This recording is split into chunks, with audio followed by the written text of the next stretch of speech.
Shalom, Israel. It's your brother Marcus G back with yet another Truth for Thought. First and foremost, I want to give all praises, honor, and glory to the Most High. I must, first and foremost, give all praises, honor, and glory to the Most High.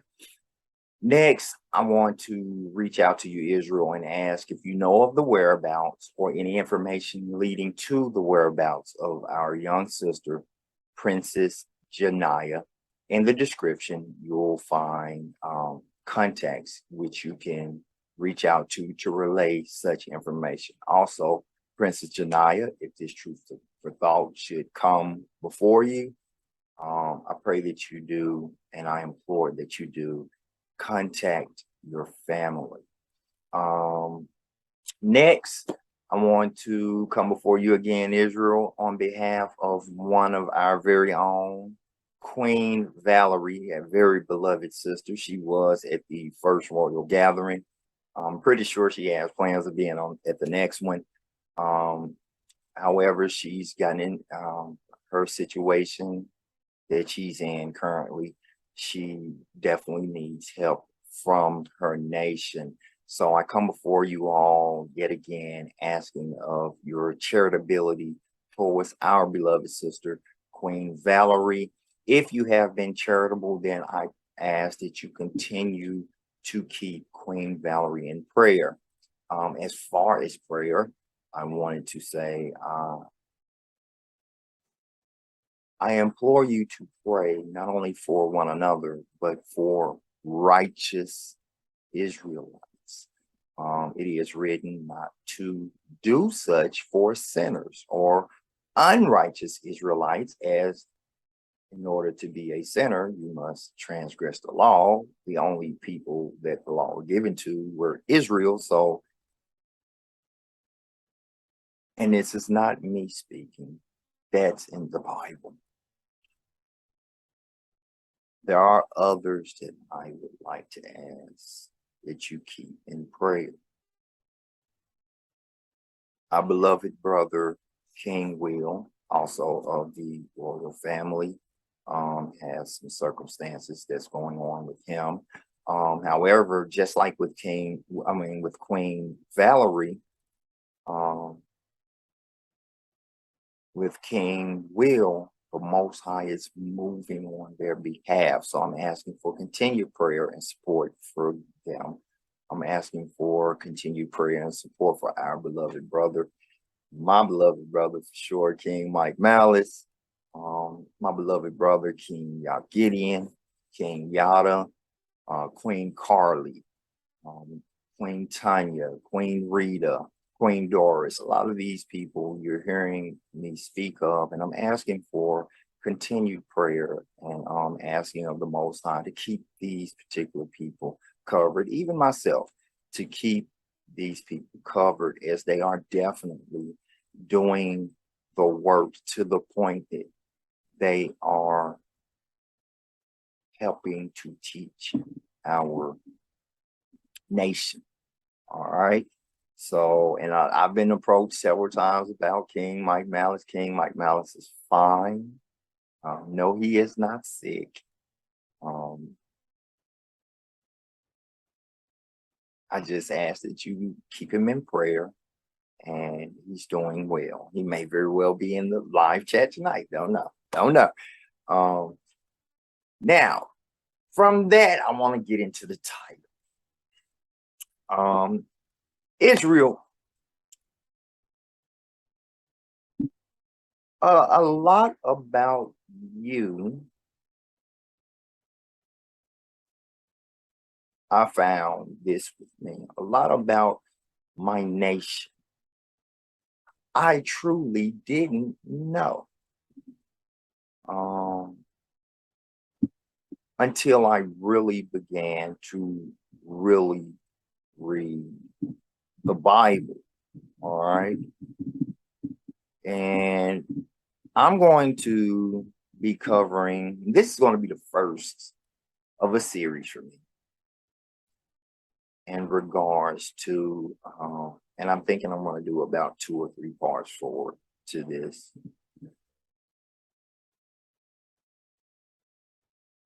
in regards to our history. Our history is in the Bible. Now, I've not really done a lesson like this ever, because there was an assumption that I made, and it was an assumption in that people that are reading the Bible, I assumed they knew some background of the Bible. And I had to sit back and do a self-reflect and be like, wait a minute, but you didn't. So how can you assume that? So what I'm going to do is I'm going to speak of some of the renowned people of Israel, as now I have done research, and in hopes to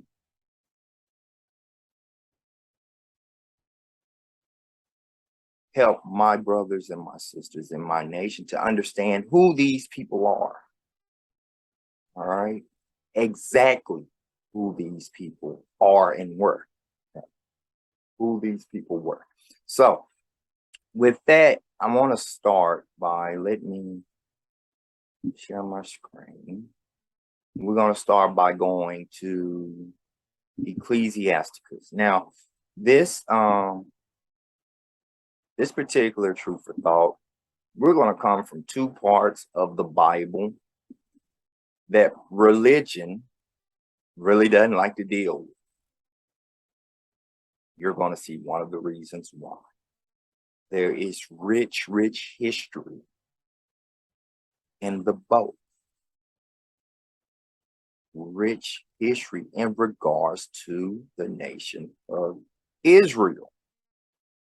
Although other nations are mentioned, it's in regards to the nation of Israel.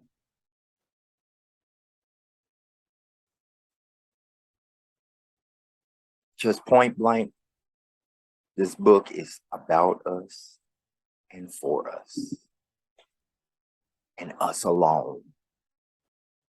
Just point blank. And that's one of the reasons why the Apocrypha was voted out of the Bible. All right, so that's one of the reasons. So let's go to Ecclesiasticus. We're going to go to chapter 44. We're going to get verses 1 through 15. And this is kind of going to be the intro for this little three to four part series that I'm going to do. And I'm going to always start it with these first 15 verses. So Ecclesiasticus 44, verse 1. Let us now praise famous men and our fathers that begot us. The Lord hath wrought great glory by them through his great power from the beginning. Such as did bear rule in their kingdoms, men renowned. Remember that word renowned. It was in the title for a reason. Men renowned for their power, giving counsel by their understanding, and declaring prophecies.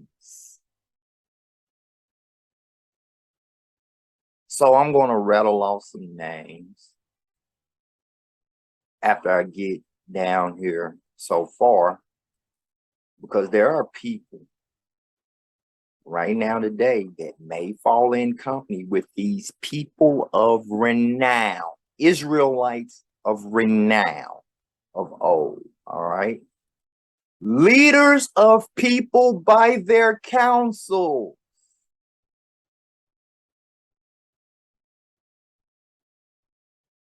I want to stop right there. I gotta say it. Brothers like my beloved brother King Mike Malice, brothers like my beloved brother King Yada, brothers like my beloved brother King Gideon, even queens in regards to counsel, like Queen Tanya, my beloved sister, Queen Rita, my beloved sister, Queen Doris. And by their knowledge of learning meet for the people, wise and eloquent are their instruction. All those people whose name I just rattled off, could you fathom back when you were younger the type of company that you may very well be held to? Now, again, the being that's going to hold them or not hold them to that degree would be the Most High. But could you fathom that you may very well have held such company? Let me keep going. Such as found out musical tune, Queen Carly, King Yada, yet again. Could you fathom the company that you might be in? And recited verses in writing. I have been patiently waiting myself, I'm speaking on a personal level, for the first poet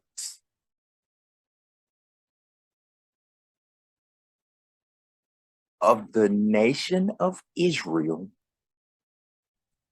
where their bodies of work will be poems in regards to their nation or the Most High or Yahweh Shai. If, and I know that there are some, if one or if not many of you all come across this, my Instagram is going to be in the description. Please, I implore you, send me one piece, just one piece. As here in the royal family, we definitely acknowledge the talents within our nation. All right. Verse 6, rich men furnished with ability, living peaceably in their habitation, and these were honored in their generation and were the glory of their times. Now, remember I rattled off a whole lot of names. King Mike Malice, King Yada, King Yah Gideon, Queen Doris, Queen Rita, Queen Tanya, Queen Carly. Listen to this, and this is another reason that I say you may very well be in that company. Verse 9, and some there be which have no memorial, meaning they weren't recorded as far as like written, like in the Bible, who are perished as though they had never been and are become as they had never been born, and their children after them. So there were people that did things of great renown who weren't even recorded in the Bible. Some of them probably made music. Some maybe even written poetry. Others through counsel and even teaching. All right. So I posed the question again to King Mike Malice, to King Yah, to King Yah Gideon, to Queen Carly, to Queen Rita, to Queen Doris, to Queen Tanya. Could you fathom just 20 years ago, in some day, you may be regarded in the company of such great renowned people because of your works. All right. But these were merciful men whose righteousness have not been forgotten. With their seed shall continually remain a good inheritance, and their children are within the covenant. Their seed standeth fast, and their children for their sakes. Their seed shall remain forever, and their glory shall not be blotted out.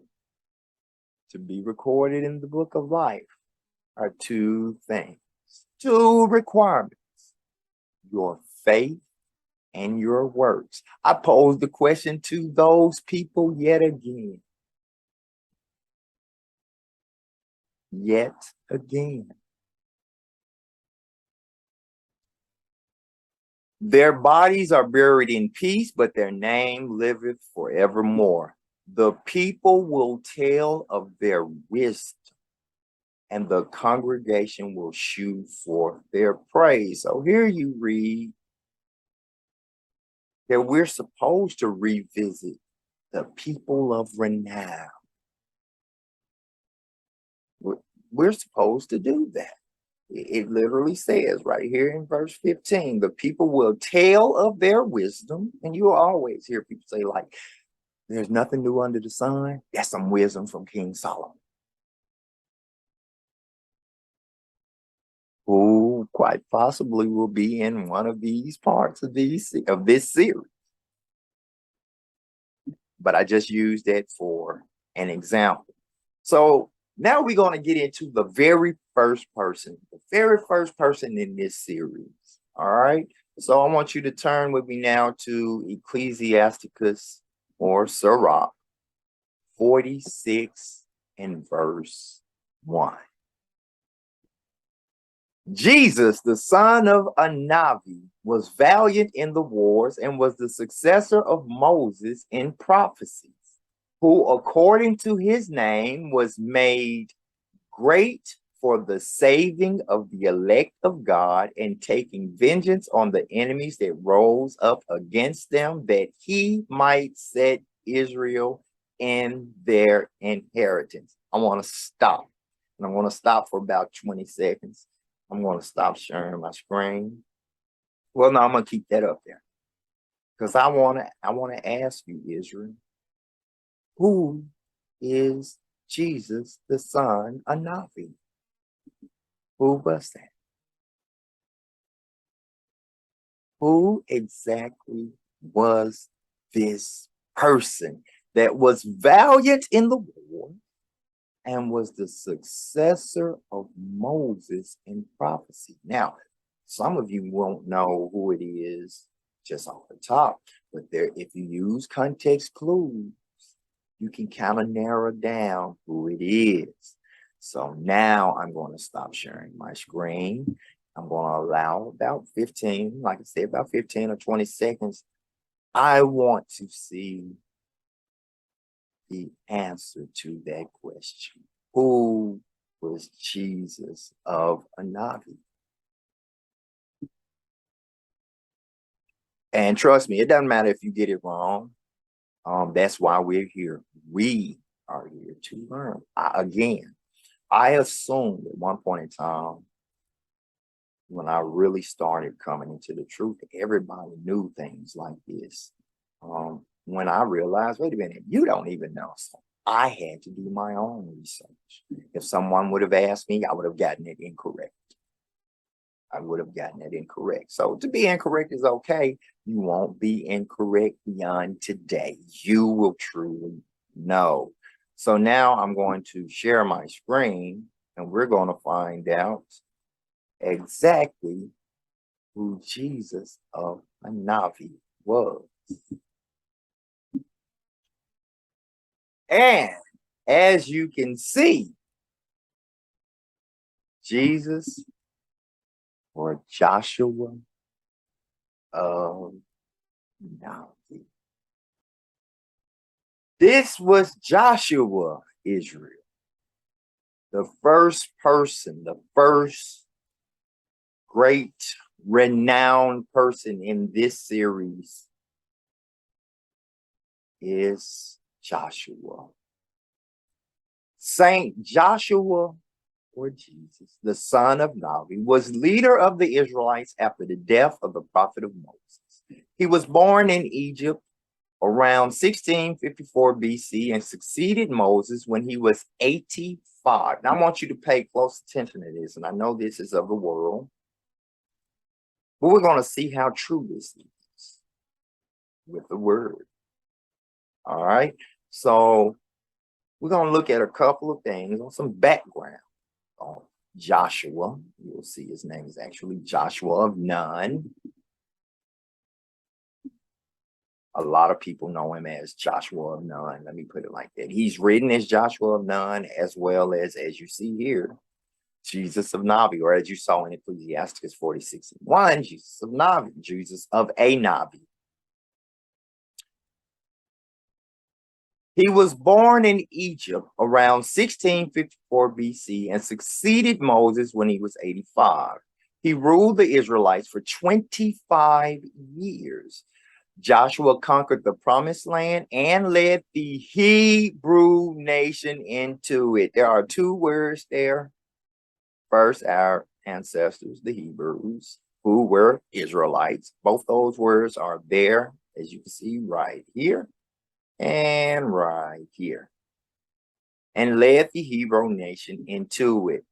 The Lord worked a great miracle through Joshua. He stopped the Jordan from flowing, allowing the Israelites to cross over on foot as if on dry land, which is recorded in Joshua 3. Saint Michael, the leader of the heavenly host, appeared to Joshua, Joshua 5, verse 13 through 15. The walls of Jericho fell down by themselves after the Ark of the Covenant was carried around the city for 7 days, which is recorded in Joshua 6:20. And finally, during a battle with the enemy, Joshua, by God's will, halted the motion of the sun, Joshua 10:13, and prolonged the day until victory was won after the end of the war. Joshua divided the promised land among, for those of you who still want to rebuttal the 12 tribe chart. Listen to what the world, if you won't listen to what people like me, myself, or King Mike Malice, King Yada, King Yagi, anyone that's out here trying to tell you the truth. Let's see what the world say. Joshua divided the promised land among the 12 tribes of Israel. He died at 110 years of age, around 1544 BC, commanding the nation to listen to this for you people of religion. Commanding the nation of Israel, made up of the 12 tribes, to preserve the law of Moses. All these events are encountered in the books of Joshua, which is the 6th book of the Old Testament. Again, people of religion, they do not like dealing with the Old Testament and with the Apocrypha. Let's get a little bit more background information on Joshua of Navi, or Joshua of Nun. Joshua of Navi was born Hosea, the son of Nun, which is why you are also, you're going to see in some of the scripture we're going to go through, he's also referred to as Joshua of Nun, of the tribe of Ephraim, one of those 12 tribes of the nation of Israel, in Egypt prior to the Exodus. But Moses called him Joshua in Numbers 13:16, the name by which he is commonly known. So here we see an association with Joshua and Moses. We're going to address that. We're going to, per 1 Thessalonians 5:21, even though we're using the world's text right now, we're going to prove all things. And we're going to prove it scripturally. We're going to see whether true or not what the Bible says, okay? I'll tell you that's true. He definitely has an association with Moses. He was one of the 12 men sent by Moses to survey the promised land, and together with Caleb, the only one to provide a favorable report to the people, calling them to trust in the Most High's providence, which you can read about in Numbers 14:3. Joshua and Caleb were the only adults who left Egypt to enter the promised land as a result of their murmuring against God. Numbers 14:27-34. When he was 85 of age. So again, you're seeing the same numbers in regards to what the world is saying. When he was 85 years of age, he became the successor of Moses. He restrained the flow of the river Jordan and allowed the Israelites to cross on foot. So you're seeing pretty much similarity there. By his prayer, he caused the sun to stop in its course when he was waging war against the Amorites. You saw that in the last article. You see it here. He divided the promised land amongst the 12 tribes of Israel and governed them for 25 years. You see that yet again. He also wrote this. I'm making sure to say this because this was contested at one point and still sometimes today. He also wrote the Old Testament book, the book of Joshua, that bears his name, and having lived 110 years in all, he reposed in the 16th century before Christ. His name means the Most High saves. So, let me go back to the Bible.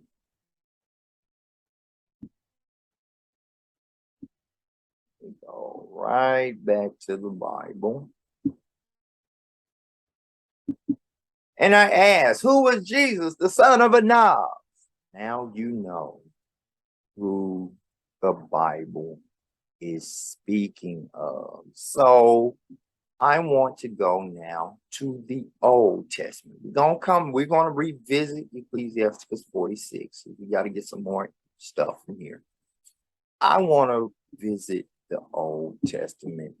I want to go to Exodus 24:13. Exodus chapter 24 and verse 13. What I want to look at is this association with Moses, as the world said. And Moses rose up and his minister Joshua, and Moses went up into the mount of God. So it's obvious Joshua definitely had an association with Moses, but let's just go a little further and let's just see.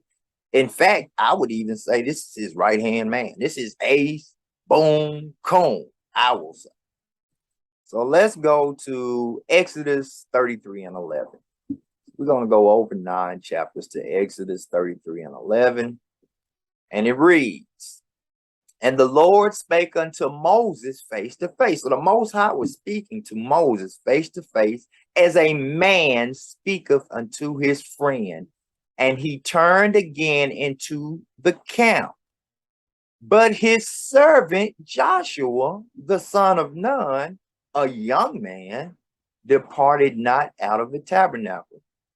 So while the Most High was speaking to Moses face to face, his ace boom coon, Joshua, was right there. Even as Moses finished speaking with the Most High, turns and departs, his ace boom coon is still sitting there in the tabernacle. I want to go from there to Numbers 11:28. Again, per 1 Thessalonians 5:21. That's why I'm definitely going through this. Per Isaiah 28:10, precept upon precept.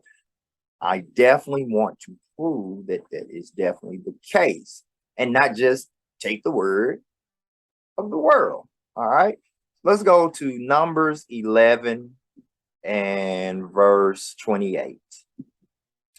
And it reads, and Joshua, the son of Nun, The servant of Moses, one of his young men, answered and said, excuse me, my Lord, Moses, forbid him. So again, there's definitely this association,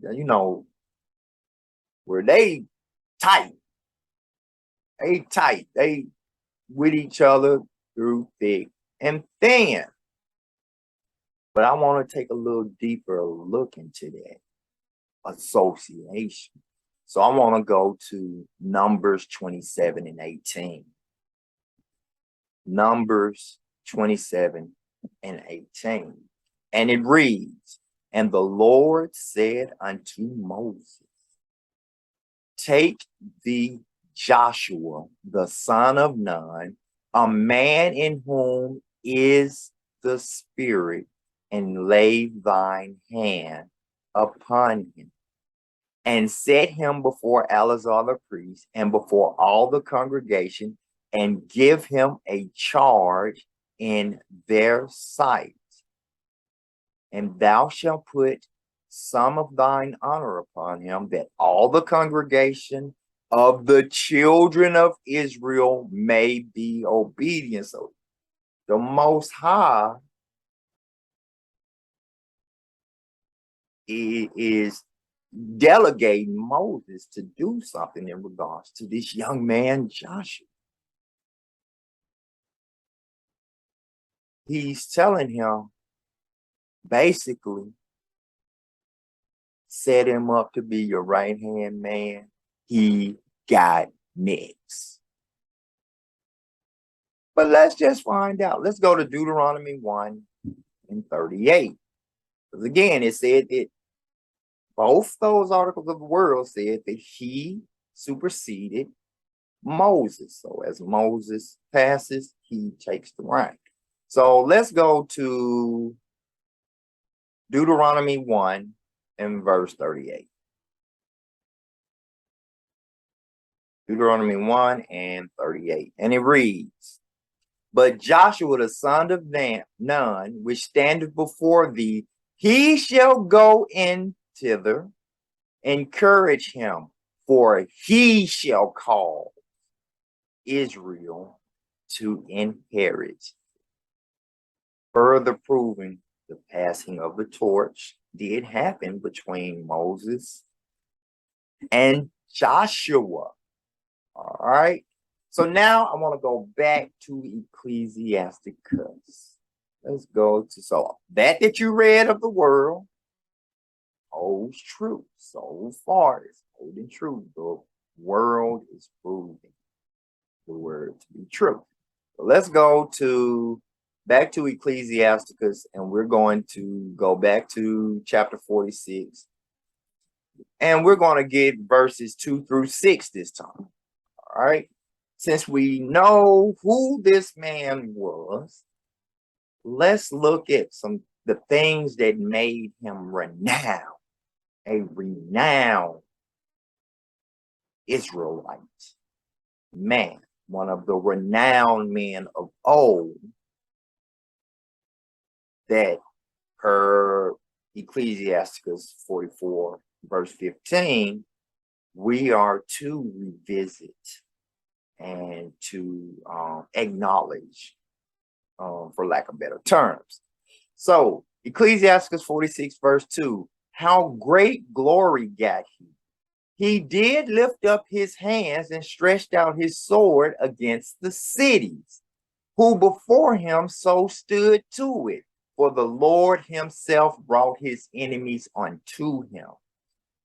Did not the sun go back by his means? So here's the mentioning of the sun that you read in the other those two articles of the world, and was not one day as long as two, further verifying that the way that they worded in those two articles were, he basically made the sun stay there where the day was much longer so that the battle could be won. But let's keep reading.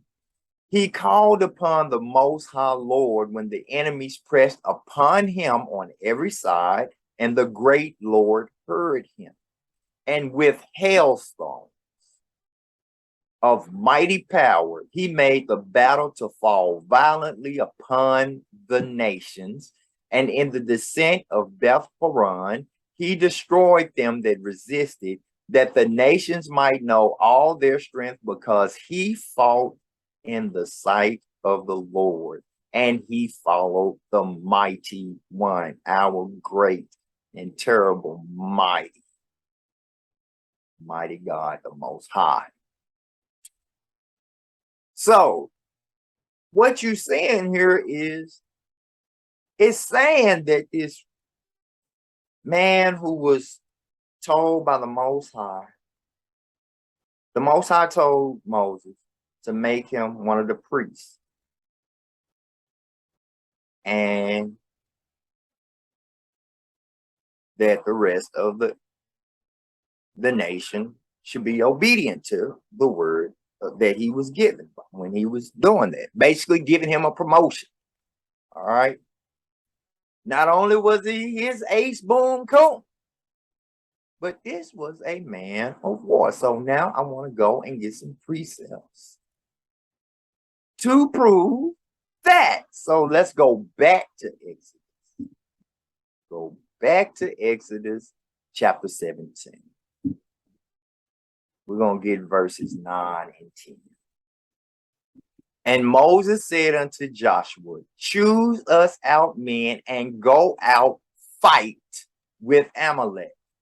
Tomorrow I will stand on the top of the hill with the rod of God in my hand. So Joshua did as Moses had said to him and fought with Amalek, and Moses and Aaron and Hur went up on the top of the hill.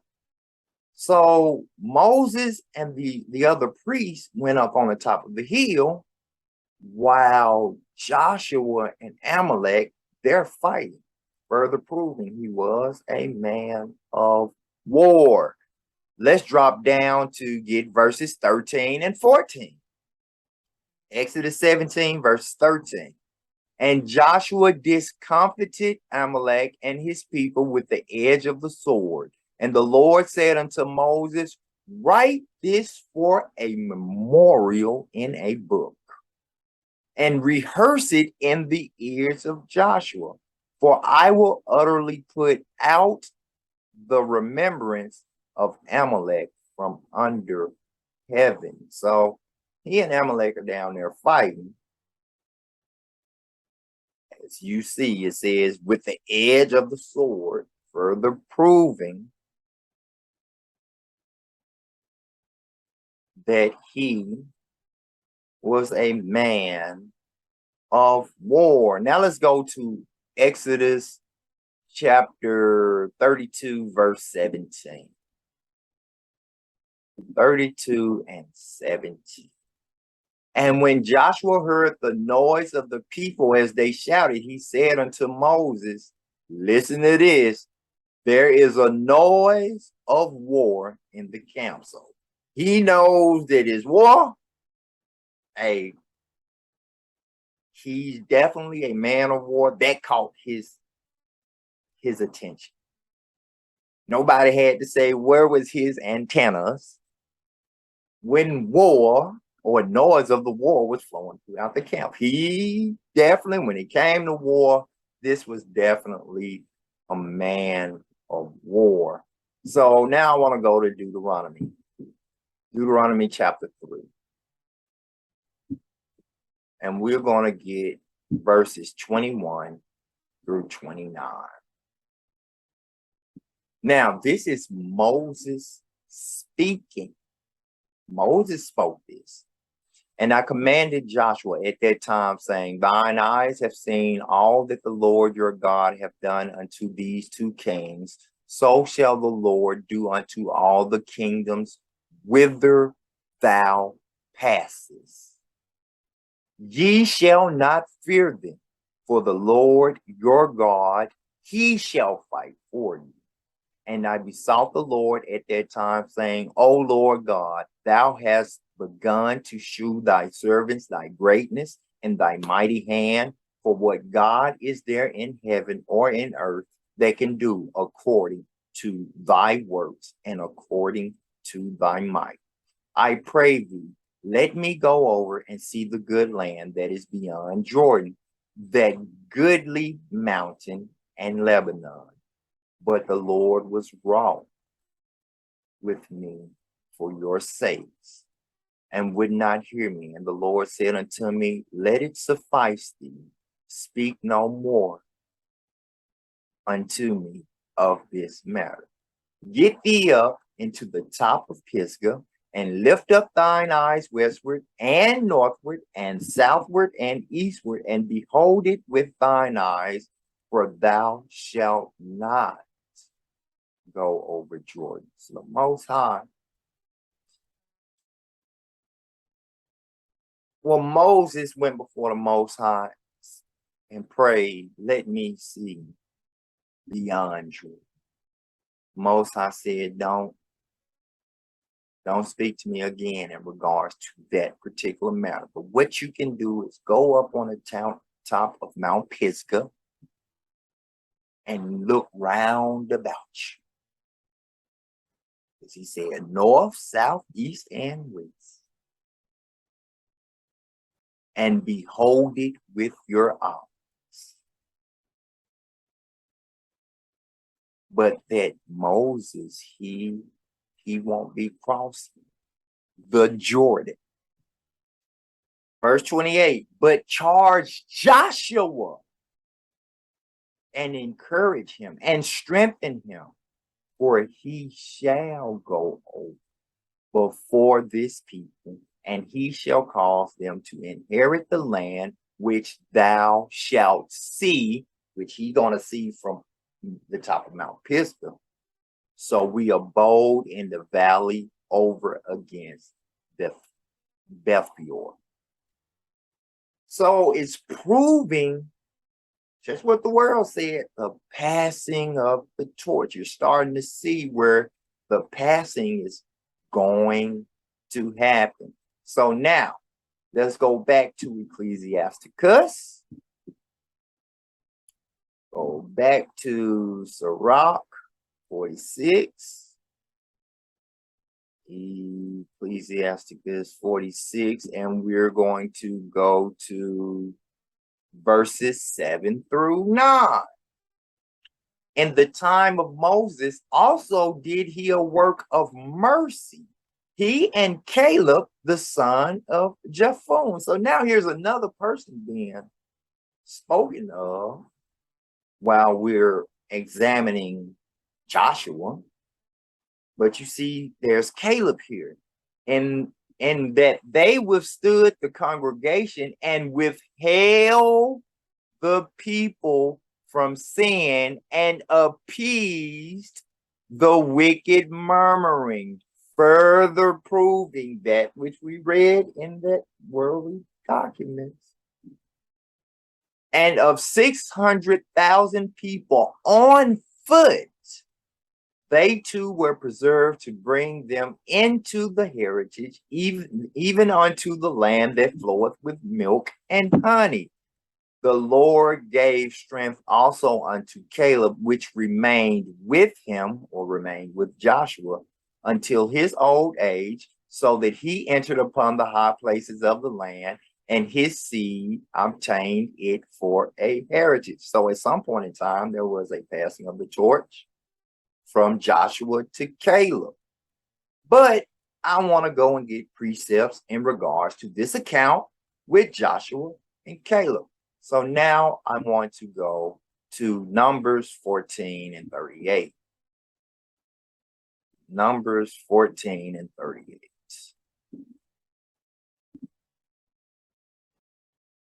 But Joshua the son of Nun and Caleb the son of Jephunneh, which were of the men that went to search the land, live still. Precept proving that. Definitely proving that particular account. Now I want to go to Numbers 26 and verse 65. Numbers 26 and verse 65. For the Lord had said of them, they shall surely die in the wilderness, and was not left a man of them, save Caleb, the son of Jephunneh, and Joshua, the son of Nun. Remember, it said that there were only two adults. Joshua and Caleb were the only two adults. We read that in that worldly stuff, proving the word. Let me go now to Numbers 32. We're going to go over 6 chapters. Numbers 32 and 28. Numbers 32 and verse 28.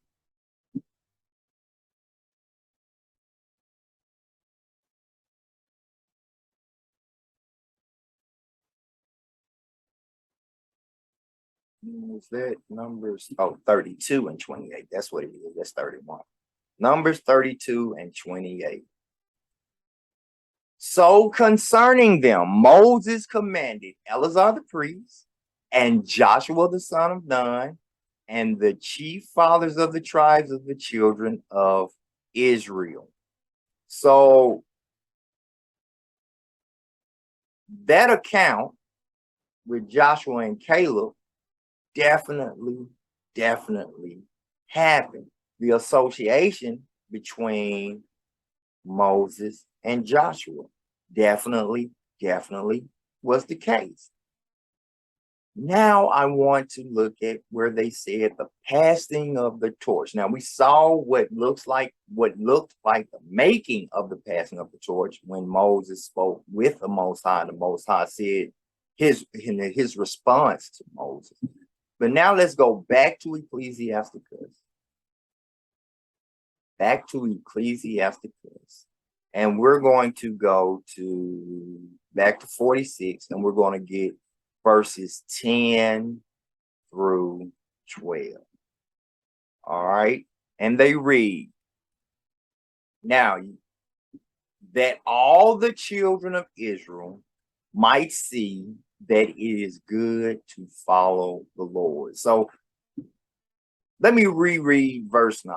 The Lord gave strength also unto Caleb, which remained with him until his old age, so that he entered upon the high places of land, and his seed obtained it for an heritage, that all the children of Israel might see that it is good to follow the Lord. All right.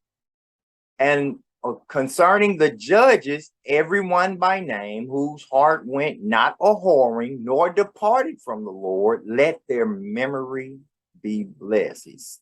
This is being said because Joshua did this. Even when Israel went a whoring, he didn't. Verse 12, let their bones flourish out of their place, and let the name of them that were honored be continued upon their children. Israel, we are to continue to honor such people, such renowned people as Joshua. So now I want to go back to the Old Testament, to Deuteronomy 31, and we're going to get verses 1 through 23. And Moses went and spake these words unto all Israel. And he said unto them, I am 120 years old this day. Now, again, this is prior to crossing Jordan. I could no more go out and come in. Also the Lord hath said unto me, thou shalt not go over this Jordan. All right, so here we finna definitely see. We saw what was the making up of the passing of the torch with the dialogue between the Most High and Moses. But now we're seeing Moses convey that dialogue to the whole nation of Israel. The Lord thy God, he will go over before thee, and he will destroy these nations from before thee, and thou shalt possess them. And Joshua, he shall go over before thee as the Lord hath said. Look at the obedience of both of these are renowned. Moses was a renowned man, yes, of Israel. He was. But look at the obedience. He could have still said, you know what, I'm going to try to slip through there anyway. I'm going to try to go across the Jordan anyway. Look at the exhibited obedience, even by Moses. And you could tell when he had this dialogue with the Most High, he really wanted to go and see the land. But the obedience, same thing that is spoke of in Ecclesiasticus 46 and I want to say 12, 11 and 12.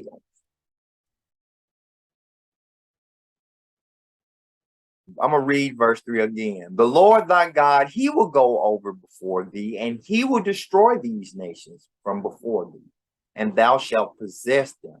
And Joshua, he shall go over before thee, as the Lord hath said.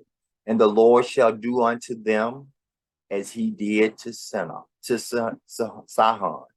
and to Og, king of the Amorites. All of that which I think we read a little earlier. I think we read all of that a little earlier. And unto the land of them whom he destroyed. And the Lord shall give them up before your face, that ye may do unto them according unto all the commandments which I have commanded you. So again, reflecting back to the laws, statutes, and commandments, which the Most High gave him to give to the nation of Israel.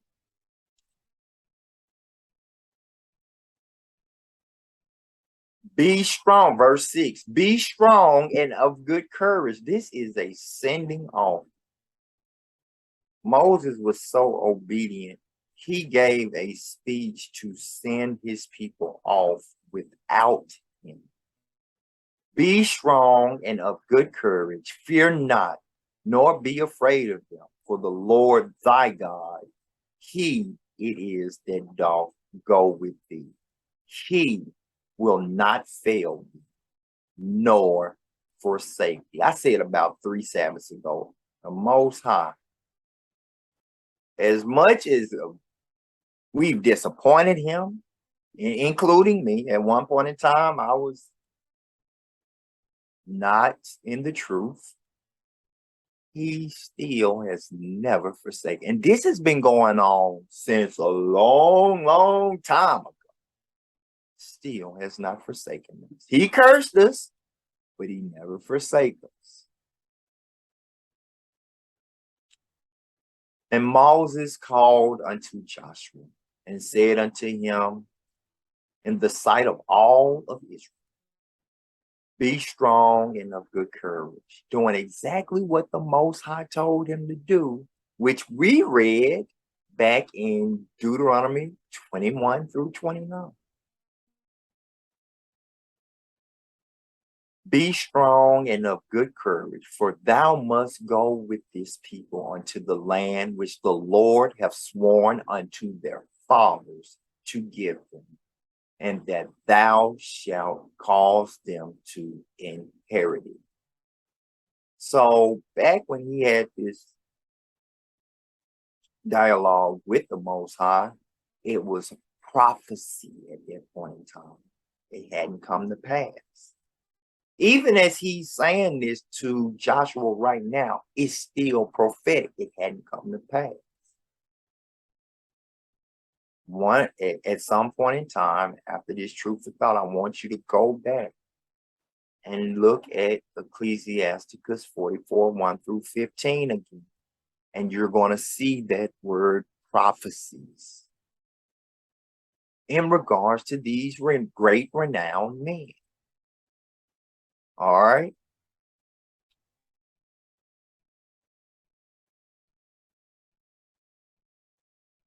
Verse 8, and the Lord, he it is that doth go before thee. He will be with thee. He will not fail thee, neither forsake thee.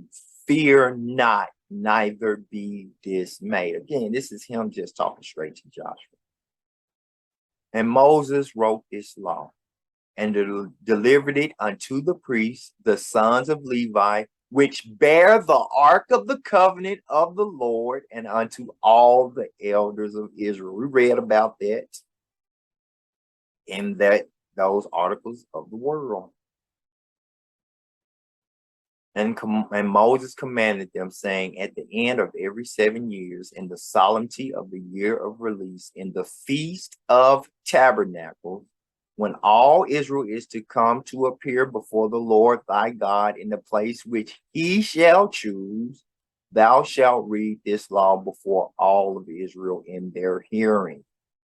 Gather the people together, men and women, children and thy stranger that is within thy gates. I just said last Sabbath about the people you sojourn with. That's who it's in regards to. People that may just so happen to be in your dwelling visiting, visitors. That they may hear and that they may learn and fear the Lord your God. Again, he's talking to Israel. And observe to do all the words of this law.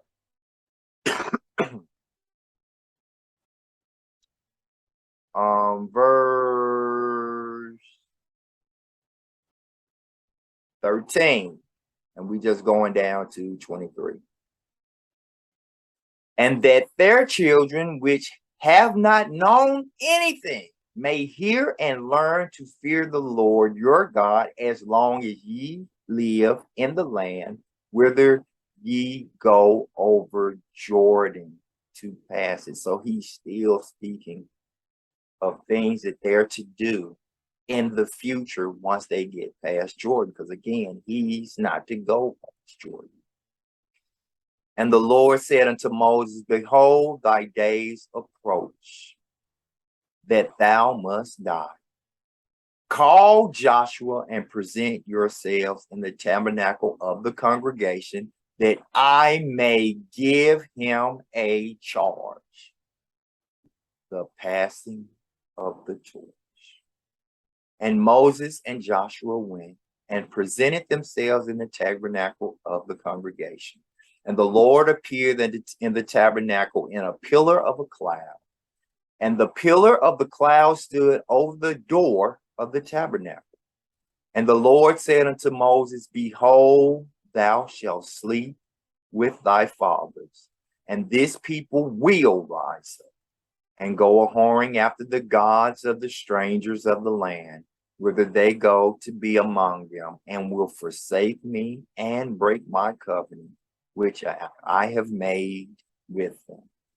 So even at this point in time, the Most High is speaking and only to Moses and telling him, my special peculiar people, boy,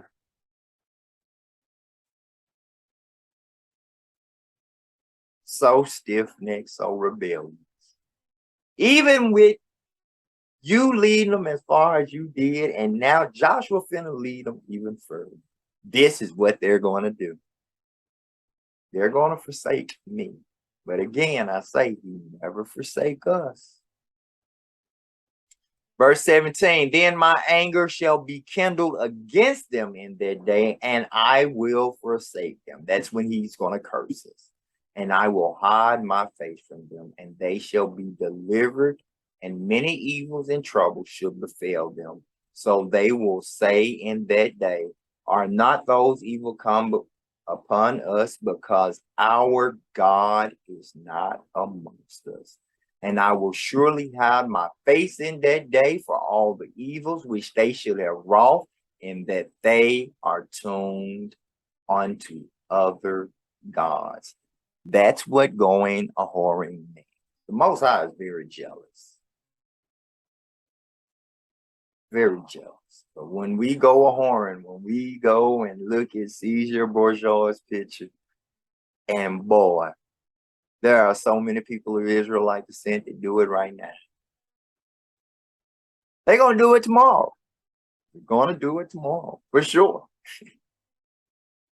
Now, therefore, write ye this song for you and teach it to the children of Israel. Put it in their mouths that this song may be a witness for me against the children of Israel. For when I shall have brought them into the land which I swear unto their fathers, that floweth with milk and honey, and they shall have eaten and filled themselves and waxen fat, then will they turn unto other gods and serve them and provoke me and break my covenants.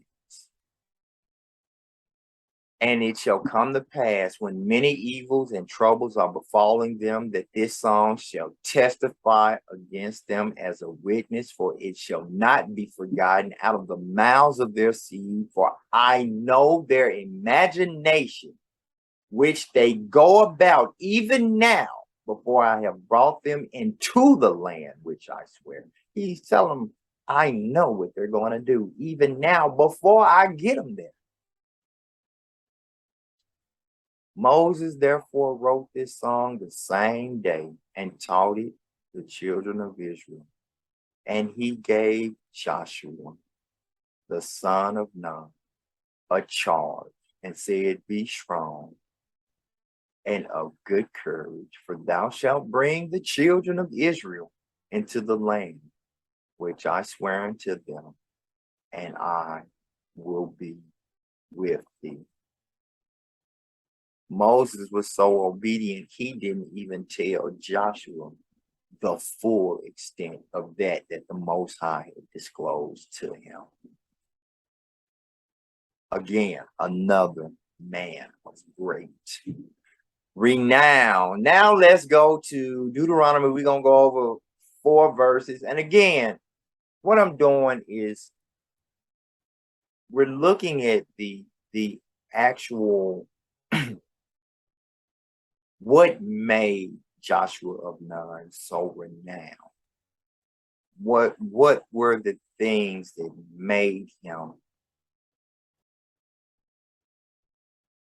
the renowned person in the Bible that he is? So Deuteronomy 34, we're just going to get verses 1 through 9.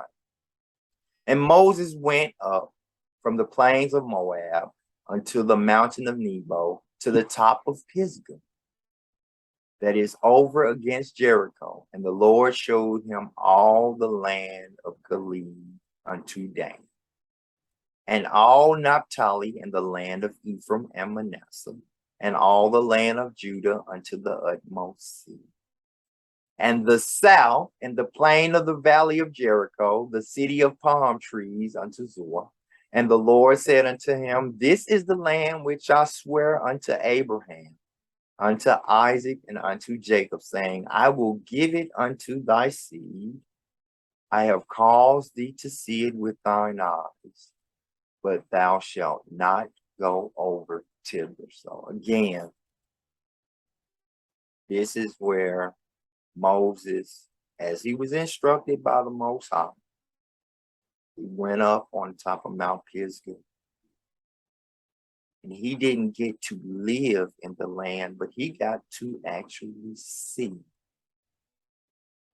the land, just like the Most High told him that he would allow him to do, but he could not go beyond Jordan.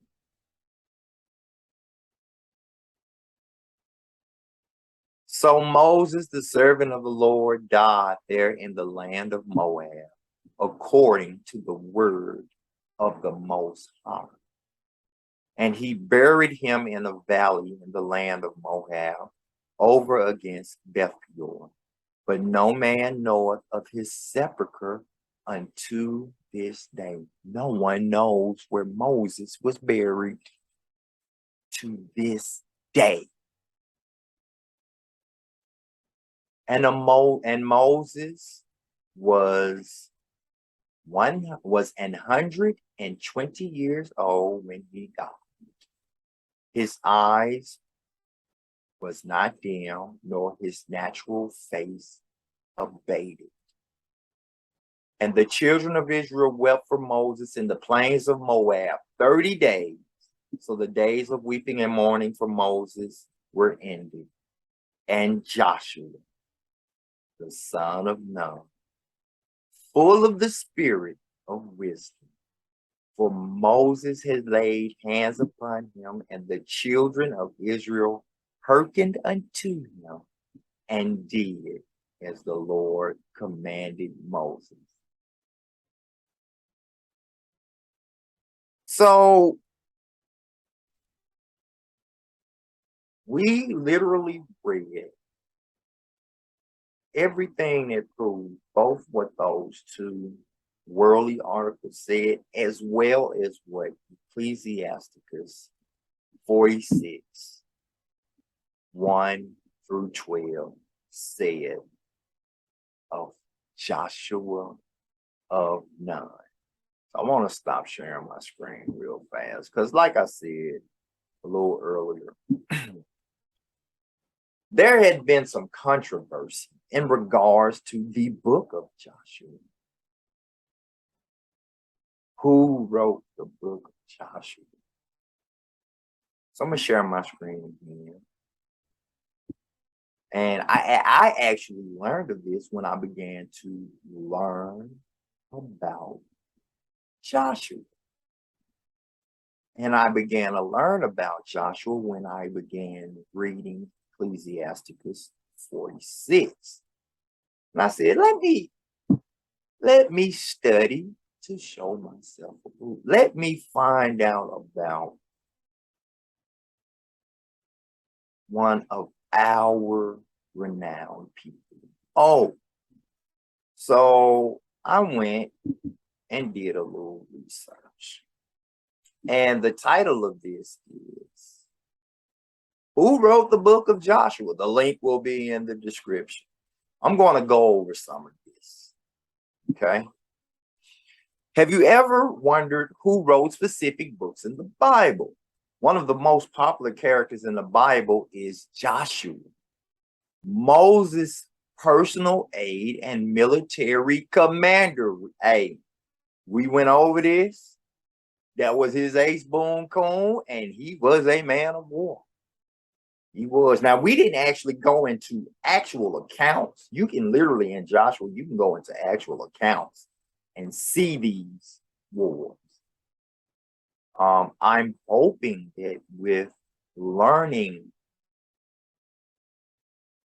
this much as far as the background of Joshua, that motivates you to do just that, to learn more about this renowned Israelite. All right. Most people can recall a few stories about Joshua, remember the Battle of Jericho, but less are confident they know the author of the actual book from the Old Testament. Let's explore a few facts about the authorship of Joshua from the information provided in the King James Study Bible. The traditional view is that Joshua wrote the entire book. This idea is supported by several facts discovered by scholars examining the text. The key point to key dates, geographical references, and insider knowledge someone like Joshua would have had. Here are just a few of them, and I want to go through these 7 points.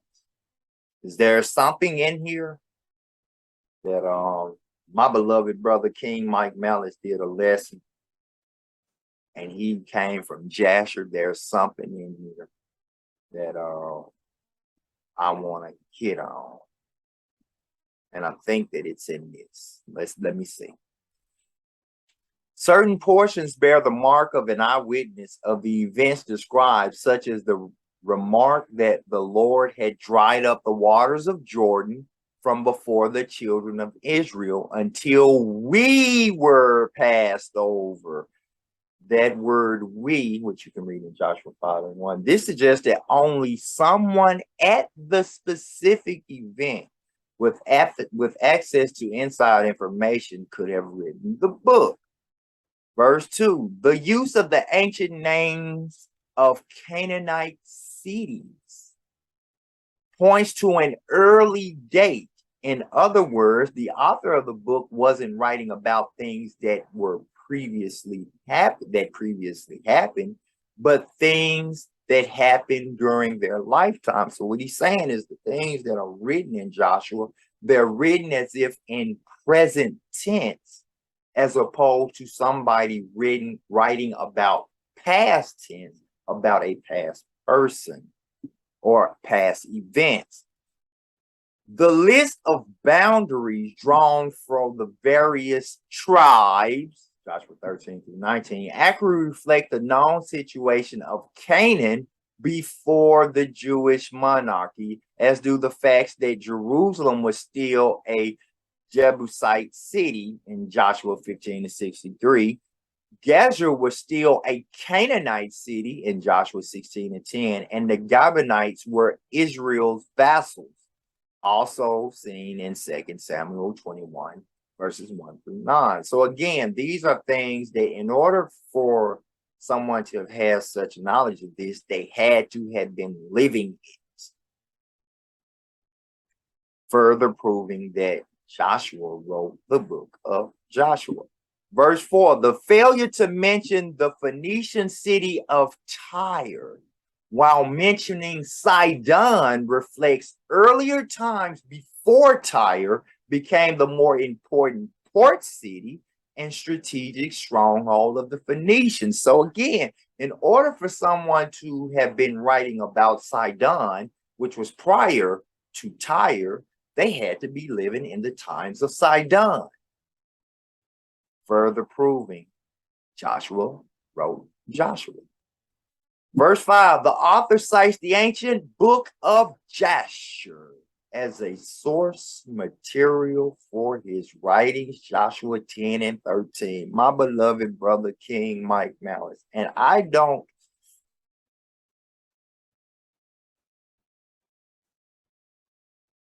he did a lesson where he went to Jasher. This was one of the precepts. The other one is in Samuel, I want to say, if I can recall correctly, that refers to the book of Jasher. Now, I'm not going to tell you, which proves a couple of things. One,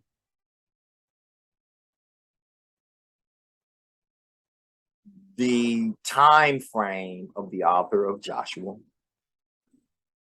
Two, that Jasher has some canonymity to it. It's within the canons. Now, I personally, when it comes to Enoch and the Jubilees, they are not canonical. They are not. Jasher is. And there are things that lead to Jasher from the Bible. So there were people that, kind of came to me, yeah, but he read from Jasher. Okay. He also explained why. He gave you two specific precepts that said to reference to Jasher. All right. Number 6, the rehearsal of the wickedness of the Canaanites, for which God, the Most High, commanded their execution, is shown to be accurate in the well-known Raz Shamra tablets, which were written in Joshua's time.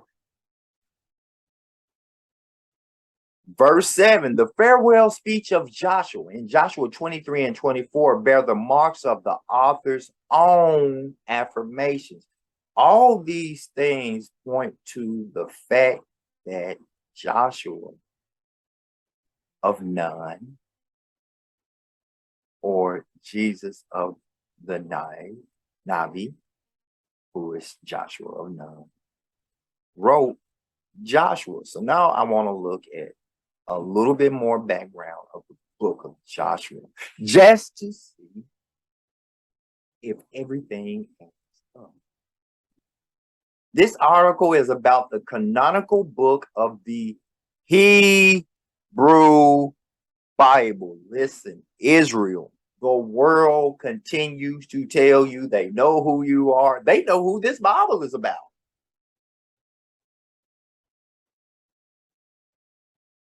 There is no irony or coincidence. I didn't put that there. The book of Joshua, here you see it wrote in the Hebrew, or Yehoshua, is the 6th book in the Hebrew Bible. And here comes the world with they shit and the Christian Old Testament. They can't just say and the Old Testament. They literally said and the Christian Old Testament. You got the world, you got to overlook them.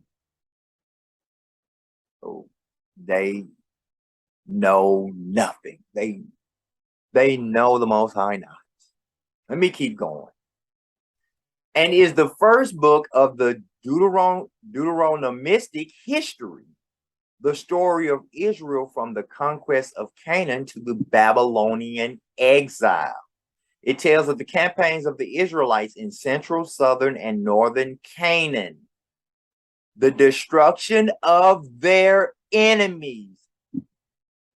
They literally tell you they know that Israel has enemies. If you don't know who those enemies are, I will tell you, just go to Psalms 83. Read Psalms 83. Let me keep going.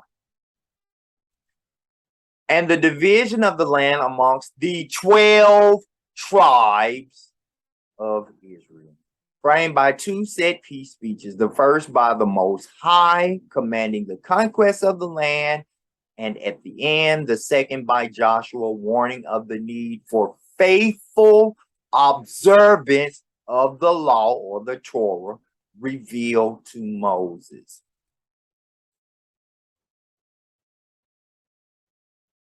There was no irony or coincidence that Joshua, even at the end of Joshua, he's constantly hitting, observe the law, be righteous. Again, I want you to reflect back to the discussion that the Most High had when he was at the tabernacle with Moses. He said that even with me bringing these people to the land that I promised their fathers, they're going to get here and they're going to break the law. So one of the laws is not to put a God before the Most High.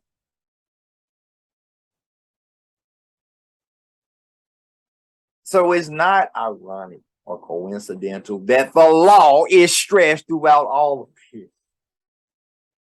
Let me keep going. Almost all scholars agree that the book of Joshua holds little historic value for early Israel and most likely reflects a much later period. The earliest parts of the book are possibly chapters 2 through 11, the story of the conquest. These chapters were later incorporated into an earlier form of Joshua, likely written late in the reign of King Josiah. But the book was not completed until after the fall of Jerusalem to the Neo-Babylonian Empire in 586 BC, and possibly not until after the return of the Babylonian exile in 539 BCE. Now, the reason that I read that all the way through is because remember I told you there was controversy as far as who wrote Joshua. This confirms it. Yet you notice here where the controversy is, they have no facts. They give nothing to back up their claim. Yet the previous excerpt gave you 7 that I read. There's more on this. If you like, please, I implore you, go and check it out. With that, Israel, I want to say, I hope that you learn something about one of your renowned men of history today. I tried to go into some pretty deep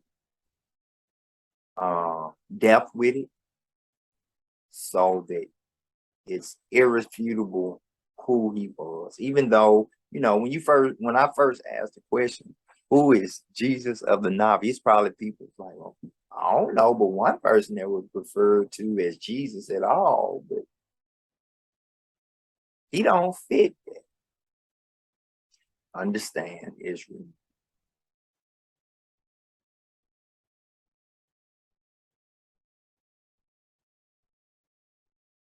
The the Bible is yours, Israel.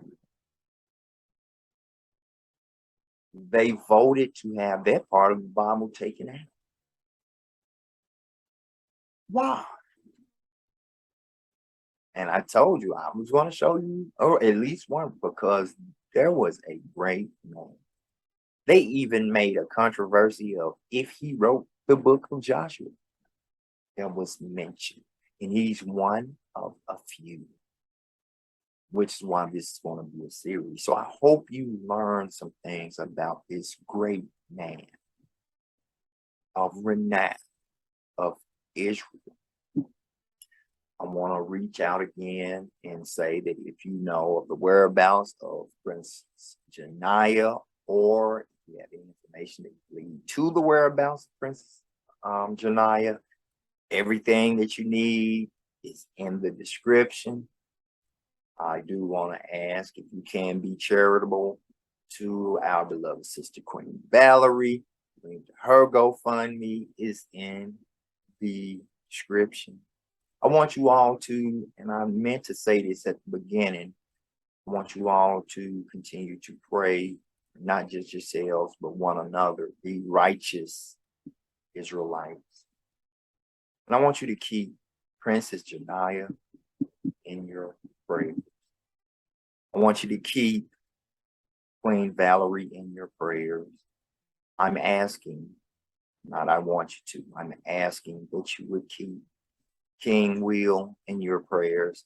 I'm asking that you will keep my beloved brothers and sisters, King Yada, King Gideon, Queen Tanya, Queen Rita, Queen Carly, and even myself in your prayers. Again, I hope that you learn some things about Joshua now. With that, Israel, till next time, be it the Most High will. It's your brother, Marcus G, and I bid you shalom.